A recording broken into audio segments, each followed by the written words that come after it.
Welcome to I Scream, You Scream, your weekly scoop of the most chilling histories, mysteries, and paranormal perplexities. My name's Gina. And I'm Kathryn.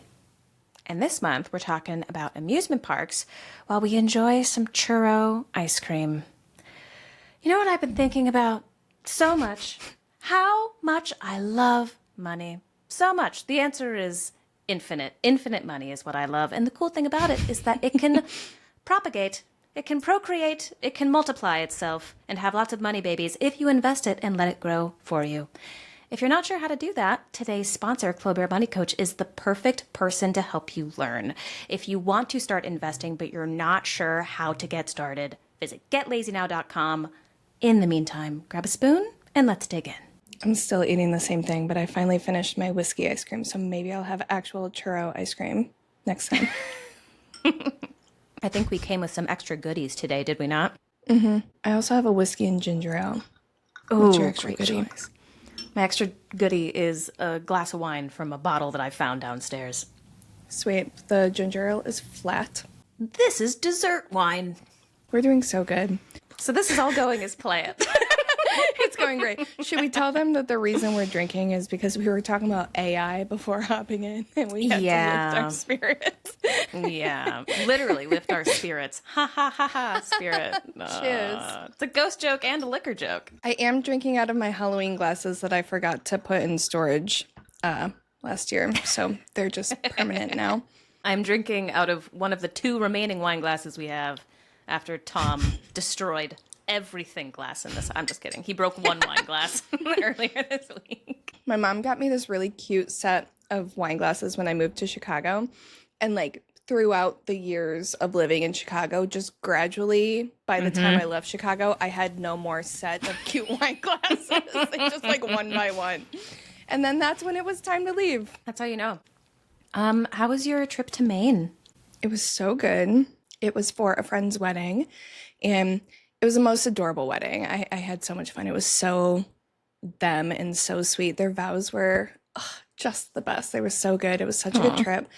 But they didn't do any of like the big extra stuff. It was just night of wedding. So we had a lot of extra time to kill. So we made it a little coastal Maine road trip. Stopped by Stephen King's house. That was fun. We were in Bangor for like 20 minutes. We stopped by Stephen King's house. We stopped by the Paul Bunyan statue. It was great. Shit. It was a great little pit stop. Food was wonderful. I'm not a seafood person, but I am in Maine. I'll eat a Maine lobster. Hell yeah. Nice. Yeah, we were on a little lobster boat. The one bad thing that happened on this trip, bucket list item, whale watching. I'm dying to go. We were going to go, but it got canceled because of weather. There was like the water where we would need to go was just too dangerous. So there was like a weather warning. But we ended up going on this lobster tour where they taught us all about lobsters and lobster fishing. I did get a little seasick, but that's okay. I had a good time. Learned a lot. I got to pet a lobster. Aw. Super cute. On the boat we were on, they had what did she call it? It was like different type of lobster boat licenses. Theirs was like an educational license. As such, they throw back everything they catch because it's only caught to like teach people about lobster fishing. So I felt good about that, you know, I wasn't actually going to like consume any of the little guys that I was hanging out with. So that made me feel good about it. One thing I learned that I wanted to tell you, and I keep forgetting to tell you, and I just remembered in this moment. Did you know that lobsters have a nerve on their back that if you stroke it, it puts them in like basically a trance, like relaxing state? Really? Isn't that sweet? I did not know that. I love that. She was telling us about, because you were allowed to hold them. And I was like, I'm not really into that. I don't want to hold a lobster, but I will like touch it. I wanted to pet it. So she told me about the nerve and I was stroking its head and you could literally see the little eyes like relax. Oh, isn't that so sweet? Oh, that makes me really happy. Best part was I already had a bite of Phil's lobster roll at that point, so I didn't have to worry about that ruining any of my meals. I'm excited that you seem to have enjoyed the lobster roll. Let me be very clear. I would never order and consume an entire lobster roll. I am a texture person. Everyone stop trying to get me to try seafood. I do quarterly.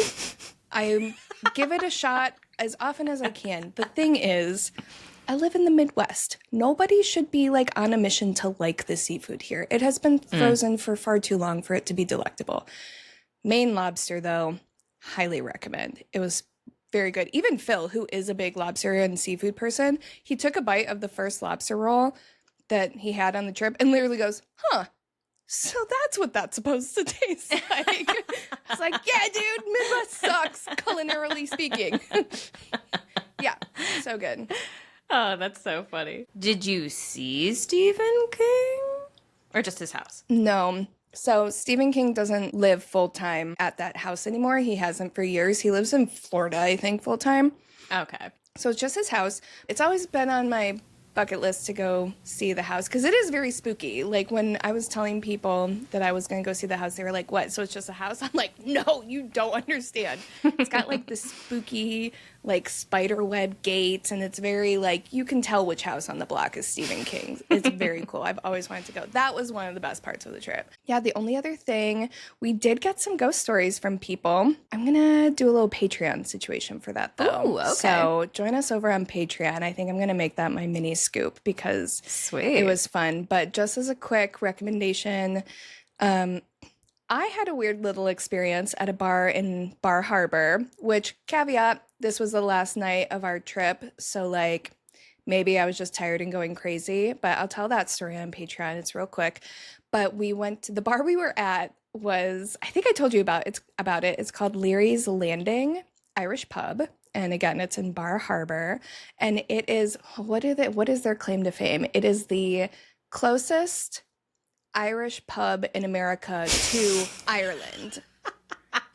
Tell you what, the audience on this side of the pond is going to love that fact. Isn't that so much fun? So I thought that was funny. so cute. And I'm honestly like, I'm going to buy some land in Bar Harbor, like a mile north, and like make it the actual closest. No, I would get run out of town. But yeah, it's like, and it was really cool. They had like a digital scoreboard countdown to St. Patrick's Day. It was just, I don't know, It was a lot of fun. It was good vibes. It was a cool bar.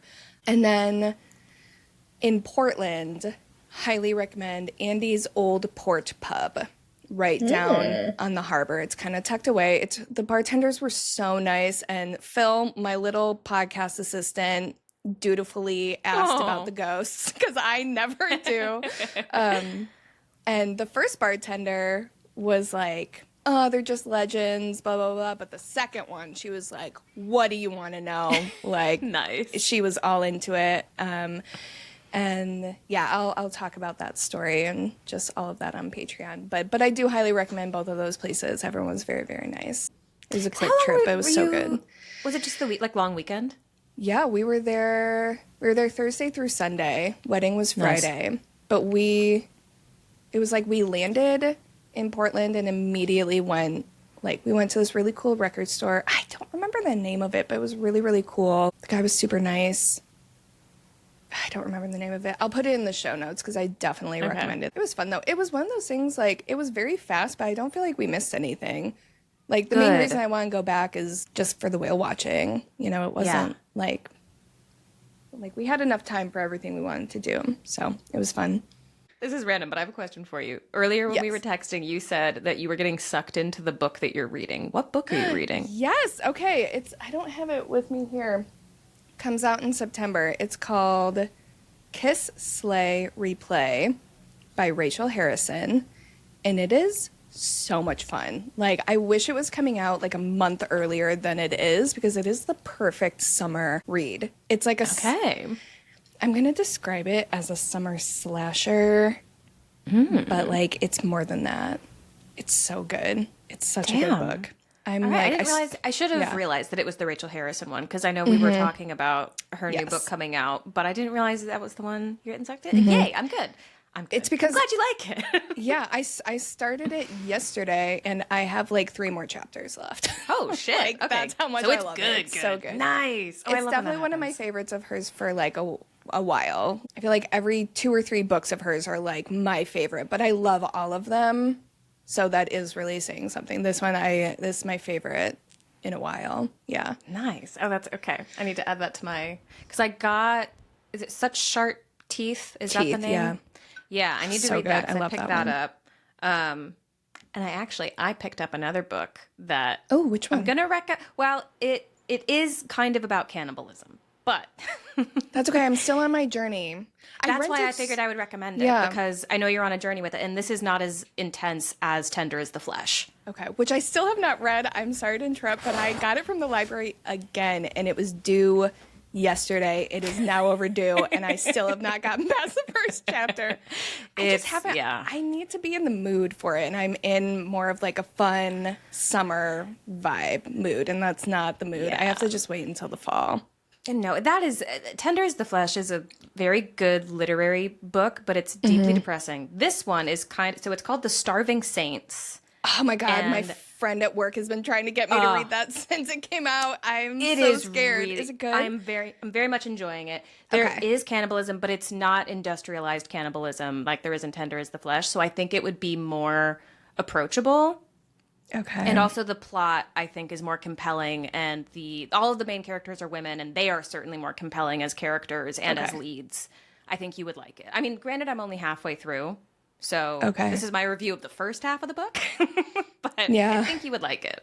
You're not the first person to tell me that, so I ignored all the others, and now that you're telling me that, I'm like, fine. Maybe I'll give it a shot.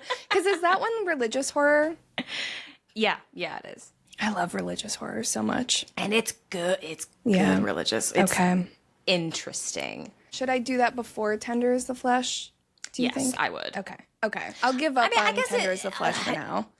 I mean, do you want to end on a high note or a low note with this cannibalism duality? You know what I mean? Not that I love Starving how Saints is like, a high note. But... These are the last two books I will ever read. Yeah. Which note do you want to end on? Pick your own journey. Yeah. I'm in a light reading mood right now. So maybe I'll do Starving Saints. I think it would be a great late summer, early autumn book. Okay. And then I'll do So go ahead Tender and as the Flesh when I'm pencil like that in. depressed. Yeah, do that in the deep midwinter when everything is awful, and then make yourself feel worse. Okay. Speaking of intense feelings, my mom just finished reading Yesteryear. Oh my God, what did she think? Complete page turner. It's so fucking good. It's so good. So good. If you listening have not read Yesteryear, you absolutely What are you should. even doing? Oh, Turn us off right now. Go Put to down your library. Bible. Oh my God, it's so good. It is so good. What a great book. Yeah. Talk about a wild ride. It's so good. Yeah, that's everyone's homework. Go read. Let us know what you're reading. I'm always curious what people are reading, whether it's Yesteryear as it should be, or have you read Tender as the Flesh? Do you like reading about cannibalism? icecreammuseumepod@gmail.com. What do you enjoy? What's happening? What are you reading? Yes, please do. Send us your summer reading list. Yes, please actually do, so I can get some recommendations. Yes. Until then, I would simply adore a story. Wait, about that an felt like amusement our park. ending. I literally just had a time glitch moment. I was like, did I do this? Wow, that was the fastest recording of my life. Okay, until next time. Okay. Yeah, so I'm just going to jump right in, guys. This episode's about Disney. We're talking about Disney parks, the happiest place on earth, which means I personally am morally obligated to make it happier than the last two episodes, which is what I'm going to do, as was originally planned. So there are no content warnings for this episode. Yay! Applause. I do understand that every human on Earth knows about Disney, but even still, I am going to give just a brief history, just if for no other reason than to explain how we got from simple animation studio to biggest brand in the world, allowing them to become theme park moguls.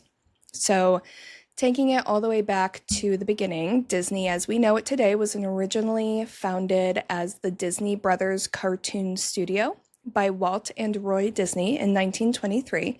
Its first production was Snow White, and then 5 years later, we would be introduced to everyone's favorite mouse, Mickey, in 1928's Steamboat Willie. From there, Disney Productions would grow to and stay at the forefront of animation for the next several decades, all the way up to today and tomorrow and basically probably forever. Like, who are we kidding?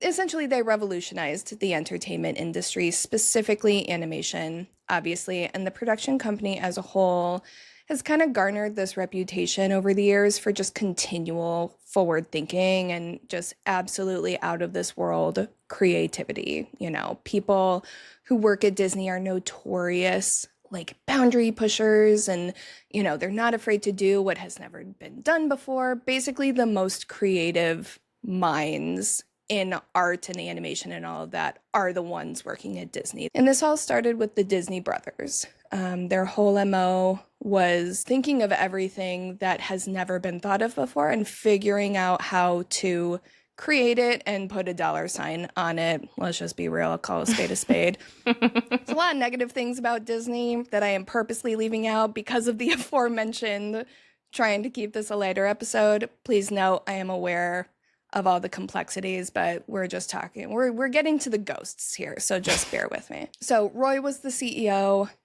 You know, Walt was the animator slash actor slash all-around creative guy. So we've got, you know, like the business brain and the creative brain. Walt was the creative brain, and he always had his eye out for inspiration. And inspiration struck one day when he was on vacation with his wife and small children. They were at an amusement park. So he's there, he's watching his kids have a good time at this amusement park, wherever they were. And he starts thinking, you know, why are all these parks just about the kids? Like, what if there was a place where anybody could go and feel like a child again? So he decided to create it, and that's how the idea for Disney parks was born, essentially. He wanted to create this world, this land where anybody can go and be a kid again and feel like they were in this magical land. Like it was like Peter Pan, you know, like he wanted to create a space where no one had to feel like they needed to grow up. They could leave their problems at the door. So the first park was Disneyland in Anaheim, California, which opened on July 18th, 1955. That's coming up. I know. I was kind of bummed. I was like, damn, we should have done this in July because this would have been like right around the anniversary. But yeah, so it would later expand to Disney World in Florida. And then eventually the first international park would open in Tokyo, followed shortly by Paris. And then there are others too, but those are the big ones. But since Walt started in California, so too shall we, because all of the ghost stories that are shared about Disney parks, the most famous ones anyway, I shouldn't say all of the ghost stories, but the most famous ones come from the original Disneyland. So that's the park we will be focusing on for this episode. If anyone out there has any other ghost stories from any of the parks, please let us know. Even if it's just from Disneyland, like all the ones I'll be talking about now, please let us know, because I know a lot of people who've been to Disney, and I'm always curious if people have ever experienced anything weird. But the first clump of stories I want to talk about do technically fall into the category of urban legend. So they have been debunked or talked about as fake, or, you know, their origins kind of prove that they're fake, or whatever version of urban legend you want to categorize them as. But stick around, because I promise we'll get to some real ghosts later in the episode, closer to the end. So we're going to do kind of a hodgepodge of all the ghost stories, both false and factual. But we're going to start with my personal favorite Disneyland legend, and that is the legend of Mr. One Way. Mr. One Way. Sounds kind of like a sex thing. Wait, that's so funny. I never thought of it that way. It does kind of sound like a sex thing. I think it sounds super spooky. That's funny. Well, sex can be spooky sometimes. Libra, Scorpio, Scorpio, Libra. So, according to generations of Disneyland cast members and park guests, Mr. One Way is an entity that hangs out at Space Mountain, and he's often described as having reddish, kind of like coppery colored hair and a flushed face, like he's been hanging around in the California sun all day. And he's always wearing clothing that seems just a little bit out of date, not like old, super old. He's not like a guy in a Victorian outfit or anything, but it's like maybe of the time the park first opened. Like he's wearing something from the 60s, you know, like he could fit in as a normal person, but it's just a little bit like he's not ever wearing the trends of the time. Some versions of the story say that he never speaks. He just kind of slips into an empty seat after everyone has loaded on, and he always rides next to single riders. So if you're like the lone wolf in a group of 3 or 5 or whatever, he'll kind of quietly slide in next to you to keep you company on the ride. And other versions of the story state that he will actually be in line with people and like chat with the person that he will eventually be sitting next to, kind of like buddy up, you know, get to the point where it's like, hey, you're a single rider, me too, let's sit next to each other. So you remember when you were little and you would make these like amusement park friends and like kind of hop from line to line the rest of the day with each other? That's kind of the vibe. Like he'll talk to people and get in with them, and the people are thinking, okay, he's part of the group now, we'll like adopt you for the day. But then at a certain point at the end of the ride, when you're rounding the last curve, suddenly this man will disappear. And it's like he was never there to begin with. And to make things even more mysterious, when the person that was sitting next to him will go and look at the ride photo that they take, nobody was there to begin with. So it was like he never existed. The story originated in, I believe, the age of internet legends. So like that right there kind of tells a lot of people like this was never true to begin with. It has always kind of been thought of as an urban internet legend. But those who share the story, and part of the lore of the story states that it dates back to the 1970s when a man died on the ride, but there is no record of any man dying on that particular ride in the 70s. So that's kind of further proof to people that this is all just kind of a piece of creative writing. With that being said, I do want to give a little caveat. There have been deaths at Disneyland, many of which were like natural medical emergencies. Other a little bit more tragic, like of the fluke accident variety. None of the stories I picked are directly related to any of those deaths, which is why I'm choosing to keep this on the lighter note. It kind of was just an accident. I think subconsciously I was like, this is probably not related to anything violent or sad. So we're keeping it light, but I do just want to acknowledge like there have been deaths and there are stories that have come from those deaths. I'm not leaving them out to be disrespectful. It's just I picked these stories before I knew the background, and it kind of was just a coincidence. So just wanted to say that ahead of time so that no one thought I was like trying to forget anybody or anything like that. You know what scares me even more than ghosts? My bank account, and especially saving for retirement. If you feel the same way about your own retirement savings, fret not, little spoons, because we've got something to save you from yourselves. Our friend of the pod, Chloe, aka Chloe Bear Money Coach, and founder of the Lazy Investors course, is teaching women how to build wealth without turning into a finance bro. If investing feels confusing, overwhelming, or just downright terrifying, download Chloe's free investing guide at getlazynow.com. It walks you through how to build wealth the lazy way, which I can personally attest to because I've been using her services for many years, and you all know how lazy I like to be. Effort, gross, hate it. If you hate it too, visit getlazynow.com to grab the free investing guide from Chloe Bear Money Coach.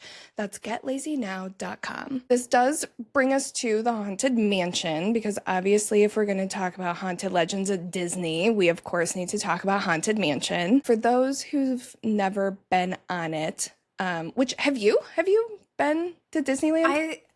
When I was a really little kid, I went to Disneyland. We lived in Florida though, so we went to Disney World. Right, that's what I assumed, but I just realized in this moment I never actually officially asked, because I've been to both. We never went to either as children, but I went to Disney World when I was 16, and then I went to Disneyland like as in like my early 20s or something like that. So I didn't grow up with it or anything, but I'm like tangentially familiar with them. So I'm no expert on the story that is told on the ride or just the way the ride is set up, but from what I could gather from my research / remember in my brain, apparently part of the story of the Haunted Mansion is the fact that Walt himself, when the ride was being creative and when they were like thinking up what to do and how to make it and, you know, just what to put in the park and blah, blah, blah. He went around the world inviting ghosts from all over to like come join the attraction. Yeah. And basically that's how he got all of these ghosts in one spot. And as the story goes, one of the animatronics is like telling the story as you go through the ride. He collected, quote, 999 happy haunts. And they're the ones who are in the mansion telling this story. I do just have to say that, like, as a little aside, my own personal opinion and argument for why I do think this probably is actually haunted, I feel like that's part of the story, right? This ghost is telling us that Walt Disney did this. He went and collected all these ghosts.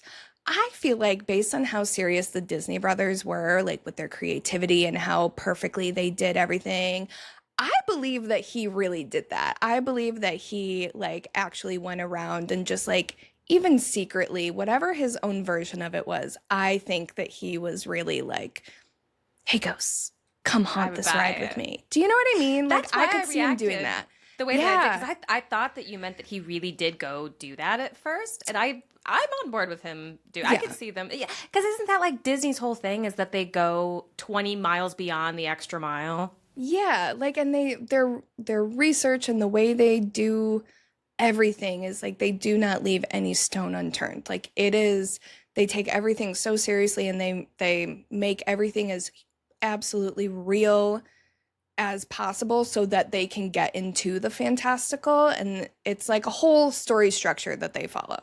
Or not even story structure, but like they just took their research very seriously. And I feel like if he is going to make a ride where they say he did this, I do believe that he did some version of this. So if you go around collecting ghosts or even just like put that energy out there, I think that is an argument for this being a space that energy would actually really be there, even if accidentally. I'll say that just so that no one's like, you're dumb. I I don't agree. I think that I am very smart and this is true. Okay. I agree with you and I disagree with them. I'm like starting to fight with people in my head right now. I'm smart and Disney's haunted. Okay, here's what. So there are numerous stories from cast members, and I'm going to keep saying cast members and park goers because there are legends that exist amongst both, but there are also legends and stories that exist just amongst like one or the other. So this is one that, you know, people will go on the ride and swear they see something, and there's like a very deep legend running amongst the cast members saying, you know, that they've seen things or whatever. One of the most popular is the apparition of a young boy. And he's often referred to as the, quote, 100th haunt, which I just absolutely love. Yeah. So it is said that he can be seen in the background of ride photos.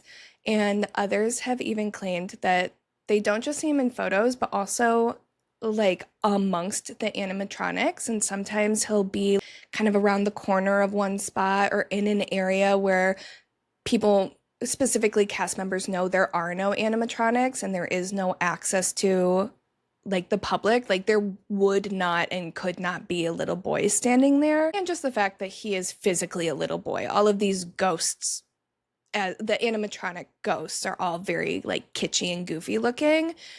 This kid is thought of to look like an actual real kid. People have also claimed to find props in places that they shouldn't be when they come in first thing in the morning. One of my personal favorite versions of this story is a spell book. Apparently there is a like seance scene on this ride that it's like this little ghost woman who is sitting at a table and everything's like shaking and blah, blah, blah, blah. And she's got this spell book. And as the story goes, the spell book is actually a 14th century spell book. And I know, isn't that so much fun? What? And cast members will say that it can sometimes be found, like, again, first thing in the morning or late at night, flung across the room and, like, not anywhere near where it's supposed to be. I know, I love that one. I love that story. Okay, so we know where Book from Hocus Pocus lives now. I know, yeah, that's the exact vibe. Yeah. Damn. Mm-hmm. So, again, I'm going to keep reminding these are all just rumors. But a lot of people attribute these rumors of hauntings specifically at the Haunted Mansion ride to the fact that what is not a rumor is that this is a hot spot for people illegally sprinkling ashes of loved ones around or in and on the ride. So many people, their last wishes are to be sprinkled at the Haunted Mansion and Disney World in general. But if you're going to be at Disney World, this is a very popular place to be, apparently. So much so that it has become a problem for the park. It is considered a biohazard. Mm-hmm. So, like, I am all for respecting last wishes and all of that. Do what you got to do for your loved ones. Highly recommend not doing this. It does cause a lot of problems for the park, and like, they have to shut down whenever this happens and like clean it all up. It's a whole hazmat situation. So if your loved one was obsessed with Disney, maybe just like plan their funeral playlist accordingly and like put their remains somewhere else. Don't be sprinkling remains at Disney is all I'm saying. With that being said, I do believe the excess of dumping ashes somewhere they're not supposed to be specifically could lead to an increase of like weird energy that is not supposed to be there. So this is another argument I'm making, my rebuttal to the rumors. I would not be surprised at all if there were real ghosts wandering around the ride somewhere. I'm not saying specifically the little boy or, you know, the magic book or anything like that, but like that's some big energy going on in the Haunted Mansion. So I would not be surprised if that really was, if things were really seen there and, you know, the rumors about the place were only half rumors, you know. Mm-hmm. While the Haunted Mansion is thought of as the most haunted publicly, like that is a thing that we average humans, non-cast members, hear about probably the most. The actual most haunted spot in Disneyland is a place called the Golden Horseshoe Saloon, which is in Frontierland. Okay. I just love that Disney does this, how they have all their weird little neighborhoods like throughout the park. I just think that's so much fun. Me too. So anyway, yeah, this one's in a place called Frontierland. As described, it looks exactly like you're imagining it looks. And the most famous Golden Horseshoe ghost is the apparition of a little blonde girl known as, you guessed it, the Blonde Girl. Huh. And another one that I am imagining you. She's not quite as troublesome as you would be as a ghost, though. She's much sweeter. Why, thank you. But yeah, so she tends to show up on or near the stage, and cast members describe her as a lot more playful than frightening. She seems like just a little girl having fun at Disney, not malevolent or troublesome in any way. She's credited as the cause of moving curtains when no one is near them. Like, it almost looks like someone is like brushing past the curtain, making that kind of little ripple effect. And also sometimes cast members will hear someone running around almost like a child is like, you know, when you're in an empty space, like remember being in like the school gym, after close it for whatever reason or whatever it is, and you just fucking run for some reason. It's like all this empty space that's not usually, it's like that. They'll hear a like what sounds like little footsteps just kind of running around the stage. Not, again, scary or weird or anything like that. It's just it kind of has that vibe, you know, of like, oh, cool, an empty stage. I'm going to go play on it. If there's an empty stage, I'm still going to play on it. It's so much fun. I don't remember. Yeah, I don't remember where I was. It was before an event for the bookstore. I was doing an offsite and we were at one of the theaters, but I don't remember where we were. And someone was like, "Oh, I'll give you a tour." And we went.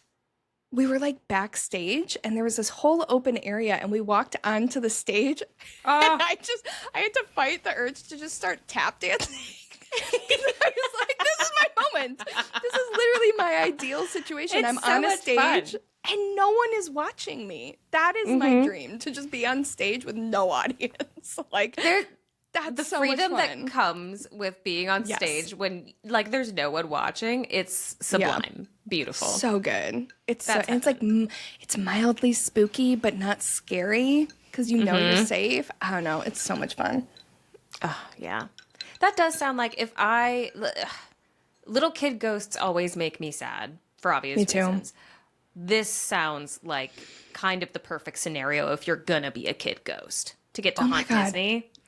Are you kidding? What a fucking dream. Absolutely. Oh, what a dream. That is the dream. Like Yeah. as a child. Yeah, absolutely. I agree. One of the most infamous accounts of her story is about two cast members who claim that a little girl came up to them and asked if the building was haunted because she had heard the rumors about the place. And they kind of chuckled and were like, oh, no, that's just a rumor. It's not haunted. You know, don't worry. You're fine. You're safe. Like, don't be scared, blah, blah, blah. So she's satisfied with that answer and runs back to her parents and brother. Carries on like normal. They like get whatever they're getting to eat and chill and whatever. But later, the two cast members who were talking to her noticed that the mom, dad, and brother were all leaving the building and she was nowhere to be found. So they went up to them and asked, you know, hey, like, where's your daughter? You know, don't leave without her, LOL. And the parents were like, what daughter? And at first, the cast members thought that they were just messing with them, but the parents were insistent that they didn't have any daughter. They only had this one child, and that girl was like never actually there. So another very popular spirit who hangs out at the Horseshoe is known as Freddy. And according to the legend, Freddy was a cast member who suffered a fatal heart attack. Again, I think this is another one it's never been proven that there ever was a Freddy at the Horseshoe. The stories describe him as having a much darker energy than the little girl. I'll tell the story and then I'll share my opinion. He's been known to lock cast members in one of the dressing rooms backstage and like not let them out and basically fucks with them. Like there are stories of being in the back room and feeling like pinches, scratches, and like not being able to get out of the room and just like really weird dark energy before they are finally able to get the door open. This could be a really like dark demonic energy, whatever. I'm also imagining like just some guy being like, hey kid, watch this to the little blonde girl and like fucking with them. Okay, I like that. That's my interpretation of the story, just because I'm like, what's a positive spin we can put on this very scary sounding thing? And I'm imagining like this grumpy old, like, you know, former custodian who's like taking care of this little girl in the afterlife. So he's got to find ways to like make her giggle. So that's the version I'm going to share. I'm a sucker for like any story that features an old person mentoring or like a grumpy old person mentoring or taking care of it. Like a man called Ove, a man named Ove. I can never get the name right, but that book, like anything like that, just destroys me. I love that kind of thing. I know. So that's one of my favorite tropes. Me too. Me too. Yeah. So that's my version of the story. Granted, I am not a cast member. I have never experienced this. Maybe it is the most terrifying thing in the world and definitely demonic and awful. Until proven otherwise, I'm going to choose that it's like a fun little like grandpa and blonde girl like a chosen family on the other side at the Horseshoe in Disneyland. I like that vibe a lot better. I do like that. Yeah. So everything we've talked about thus far is considered just legend. People have come forward to say where exactly these stories have gotten started, and honestly, a lot of them did start with Disney itself. Some people who work at the park have claimed responsibility for starting the legend of Mr. One-Way. A few other stories have started just as a fun little prank or like marketing ploy, probably around Halloween, stuff like that, just all in good fun. You know, they're animators, they're creative.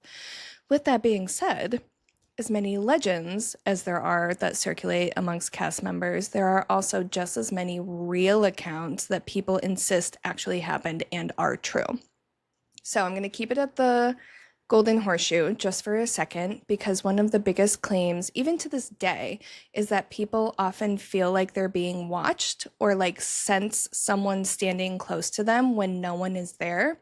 And It's easy to kind of brush it off as just a result of the legends that already exist, but there have been people who have come forward and know nothing about the legend, and, you know, they've never heard of the little blonde girl or this Freddy guy or anything like that, and they will walk in and be like, oh, weird vibes in here, you know. Part of the story is hearing footsteps on the stage that I already mentioned have been attributed to the little blonde girl. A lot of people brush it off as fake, but even though the little girl and the Freddy story and all of that, even though those are legends and there aren't necessarily any stories of real life that have proven it to be true, doesn't mean that the footsteps aren't there. You know, like, people have said that they've heard footsteps and voices and have felt a presence. It is just like the explanation that is thought of as the legend. So this is just kind of a good reminder that just because a legend created to explain weird things is not necessarily true,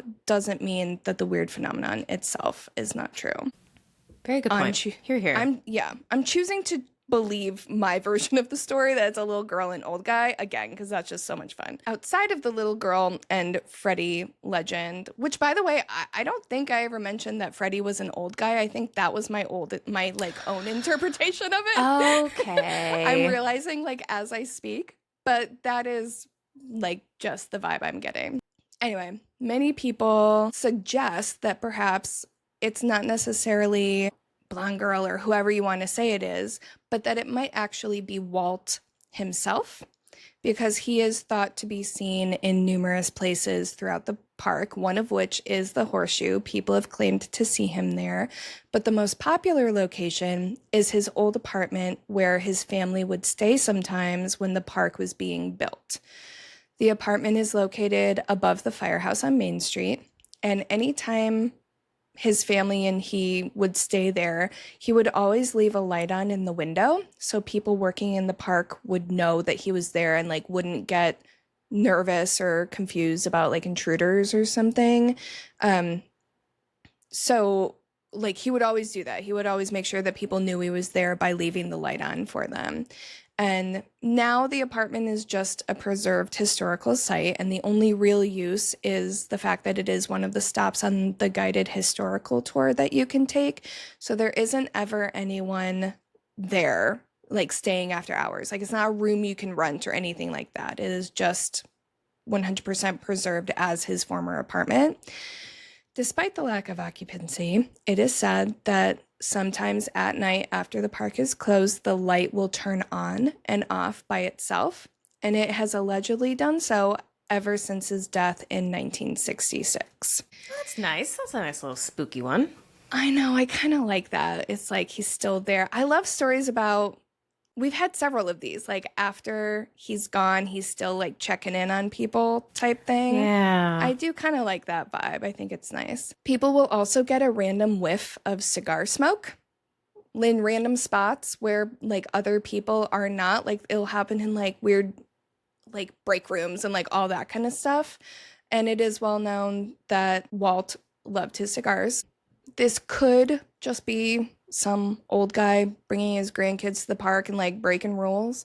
But people also claim to get glimpses of a man resembling Walt when they, like, sniff the puff of cigar smoke. So it's almost like, I'm imagining, like, when a ghost appears in, like, a puff of smoke, the smoke is cigar smoke. That's fucking awesome. Wouldn't that be funny? Real stinky. Appear in a vape cloud after I die.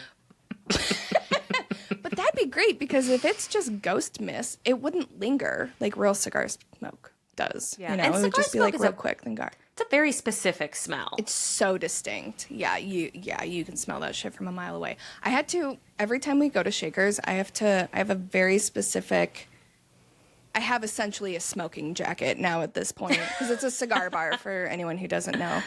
I have to wash it like 4 times before it's, like, ready to go. Yeah.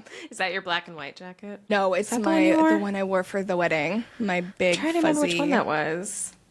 It's like a big white fluffy, like, fuck off coat. Yep. It's my mob boss coat. Oh, that's a great mob coat. wife. That's a good one to wear to a cigar bar. Such a good. Nice. Yeah, okay. I know. Yeah. So vibey. Yeah, that's my smoking coat. Yeah, so people will like see him out of the corner of their eye. But some people have straight up said that they can see him clearly walking down Main Street all by himself after closing or right before closing, where like they know that nobody is actually there. And I fully believe that this is true. I feel like Disney is just one of those places that I'm almost like tempted to consider it a straight up like liminal space. The vibes are so weird at Disney. Yeah. You know what I mean? Because it's so manufactured. And like I say not disrespectfully so, like this world was literally created. You're in this world, you're living as if you are in Disney, but it is also just a place in the middle of California, one of the most manufactured places in the country. It reminds me of like Vegas. You know, the vibes of Vegas are Yeah. just like, there's another replica of the Eiffel Tower for some fucking reason. You know, like it's just like, Yeah. you're really there. You are really in this space, but this space is not real. I don't know. I think So- it counts as a liminal space. I back you up on that. Yeah, I think so. Like, I feel like I have to justify it a little bit, but it really is this weird kind of in-between space. Absolutely ripe with haunting energy. I mean, like, that is the exact perfect type of spot for spirits to be. Probably some weird little portal in the middle of California. Who the hell knows? But with all that being said, based on the stories that I found, it does seem like Toontown, Main Street, and New Orleans are the most haunted sections of Disneyland. Those are the ones that I found the most stories about. So I am going to share my version of proof that Disney really is haunted by sharing some personal accounts that people submitted to what was it called? Like a haunted Disneyland forum website that I found. Damn. All right. sick. Obsessed. Yeah. The fact that this exists, I feel like, is proof enough, but whatever.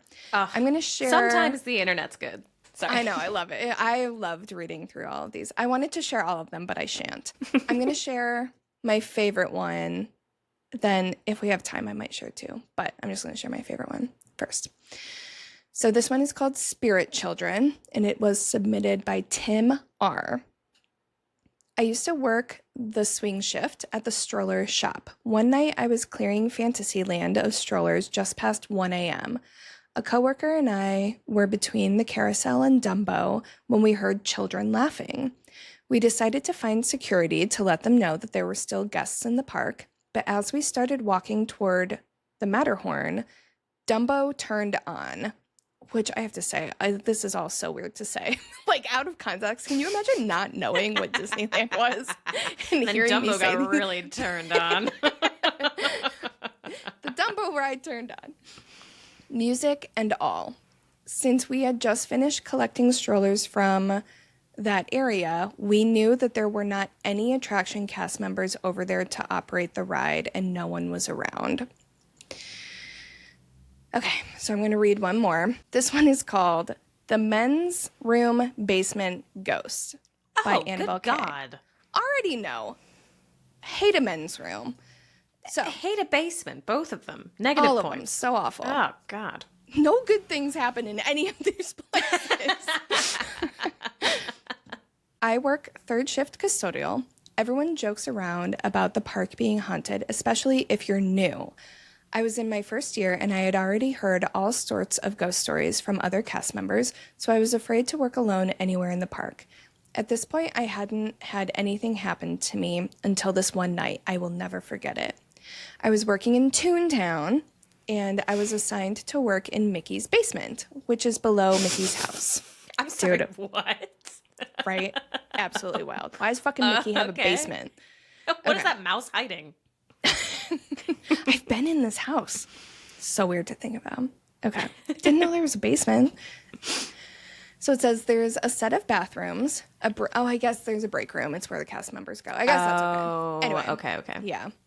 I'm just like, so you're thinking like actual Mickey Mouse truly lives there. Yeah, me too. Like when he had his little rat lawnmower or whatever down there. Basement. Yeah. So there's a set of bathrooms, a break room, and a small gym. I started off by cleaning the men's bathroom, then went over to the women's bathroom. As I was in the women's bathroom, I started to hear something moving around. I wasn't sure what it was, so I ignored it and just continued to work. Then I started to sweep the gym, and again I heard something moving.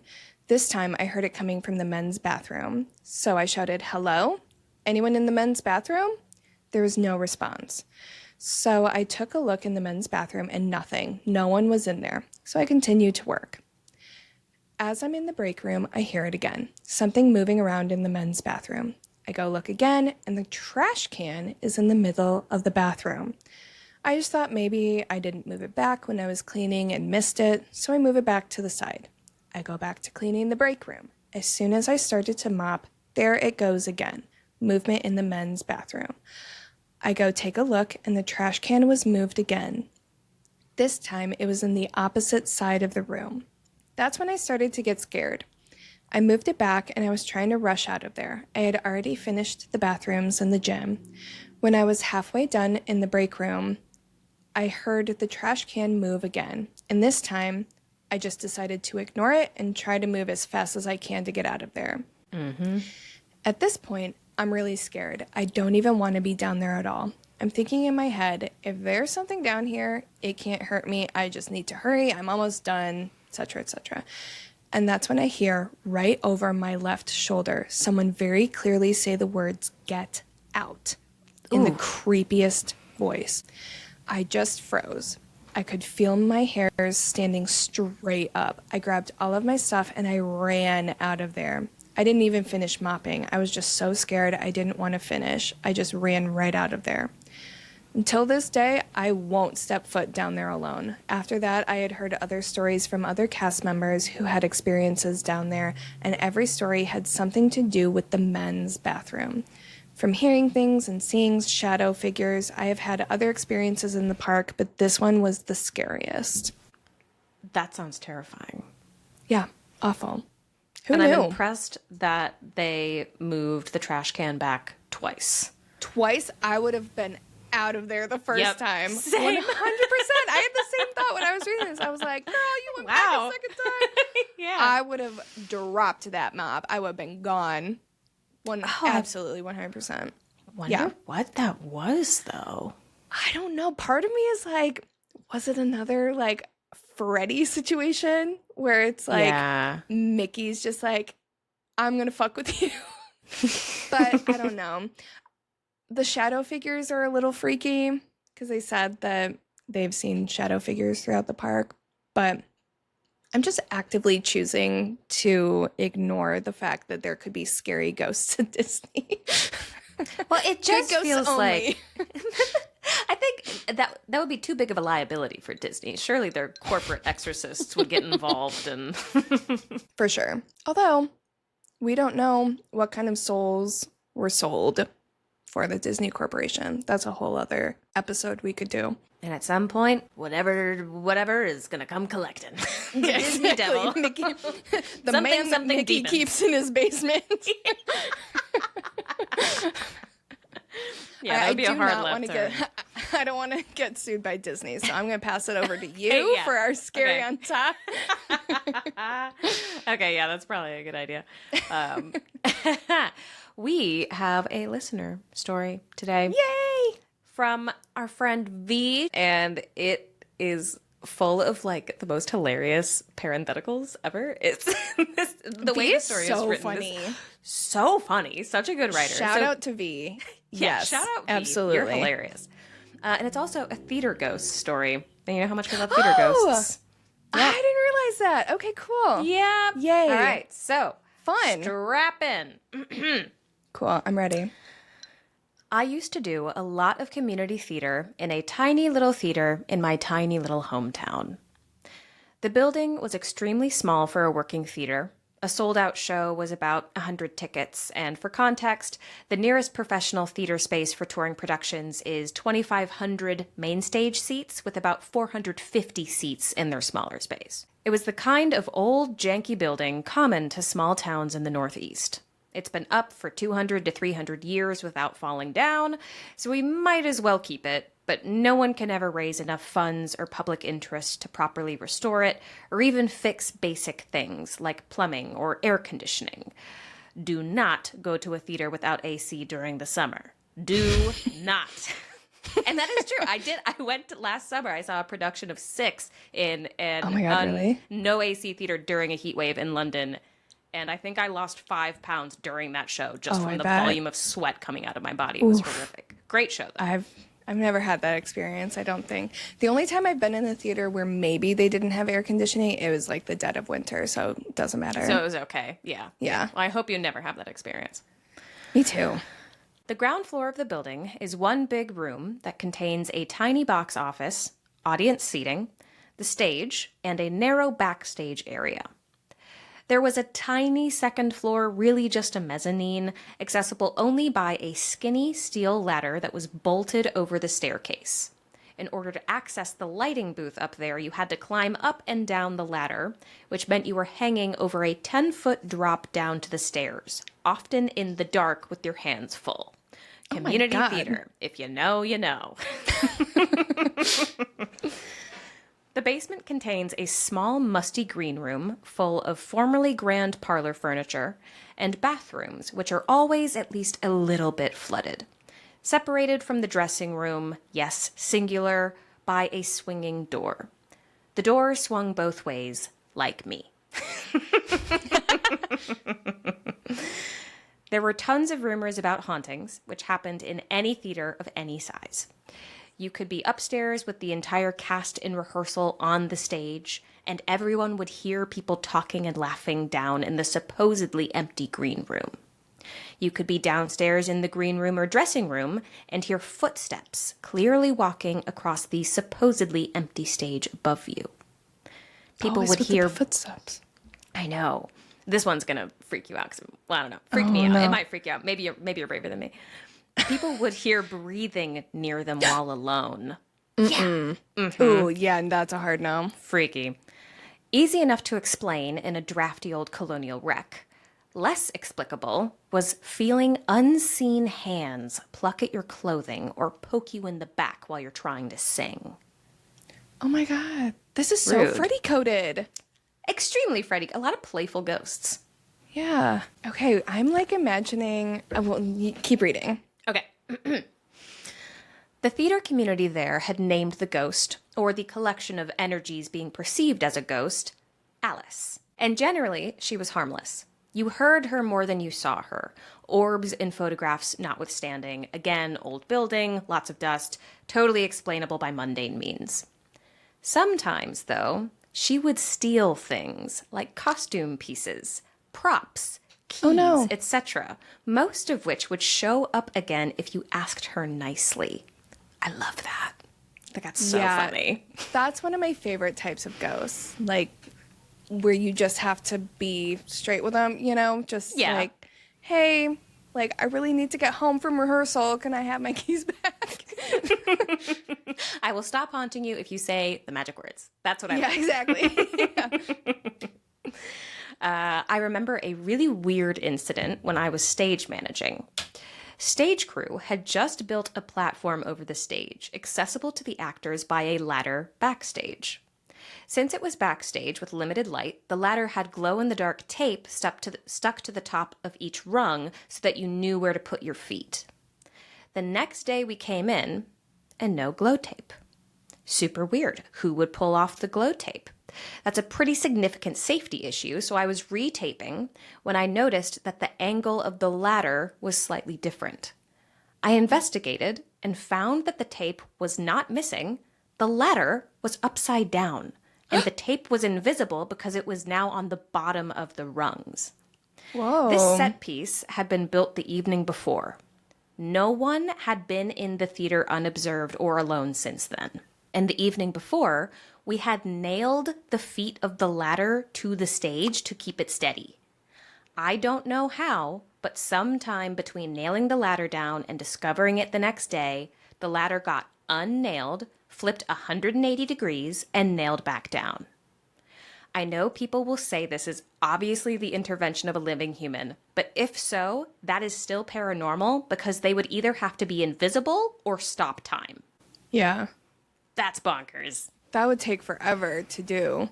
Yeah, and it'd be such a pain in the ass for a prank. Like, there are easier pranks than Yeah. prying nails out of a ladder. Weird. My most personal experience with Alice was actually when I was a cast member.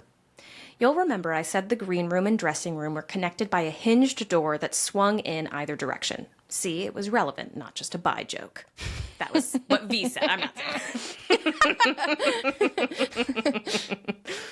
There was a tiny little window on the dressing room side so that you could peek through and make sure you wouldn't smash into someone when you were running through.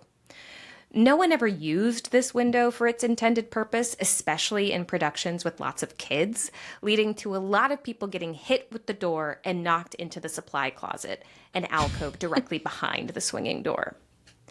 Being an actor, I am just as much of a chaos gremlin as any child, so I was running through the door without looking, and I felt it thunk into a solid body. Thinking I had just whaled another 7-year-old into a damp alcove full of moldy mops, I came into the green room already apologizing. But there was no one on the other side of the door. No one in the alcove. I cannot stress enough that I went through that door hundreds of times, and I knew its weight, its squeak, and the smoothness of its hinges. I had actually hit people with this door before, and I knew what that felt like. I definitely felt and heard the door hit something solid and heavy. At least as solid and heavy as a small human. The actor following directly behind me through the door confirmed that she saw it bounce back when I pushed through. It had hit something. Oh, right. Secondary witness. Mm-hmm. But there was no one and nothing around that it could have been. If you made it through all that, congrats. I hope you enjoyed it or even got a little chill. But if not, sorry for the long-ass email. I really enjoy your show and also like to tell spooky stories, so I couldn't resist finally sharing this. Keep up the amazing work, fellow witchy weirdos. Thank you so much, V. Yeah. This was a pleasure to read. I loved this so much, and it was so creepy. Yeah, that's so spooky. I never apologize for long emails. I love the long stories. I want to just sit and read them all day. I get so excited when we get them. They're rich with context and details and sensory descriptions. I like that. Paint a picture for us. What a great, I love a theater ghost. Yeah, me too. There's drama to a theater ghost that is just so unmatched. Much drama. There's nothing more dramatic than an actor. The only thing more dramatic than an actor is a ghost actor. Like, come on. Now you're just being ridiculous. Yes. Well, if you also have a story you would like to hear on the podcast, especially if it's a theater ghost story, you can send it on over to iscreamyouScreampod@gmail.com. If you don't have any stories to share, that's okay. You can leave us a rating or a review wherever you listen to podcasts. Also, quick reminder, we do have a Patreon. Link is in the show notes. But I think that's it for us today. So until next time, little spoons, keep it cool. And keep it creepy.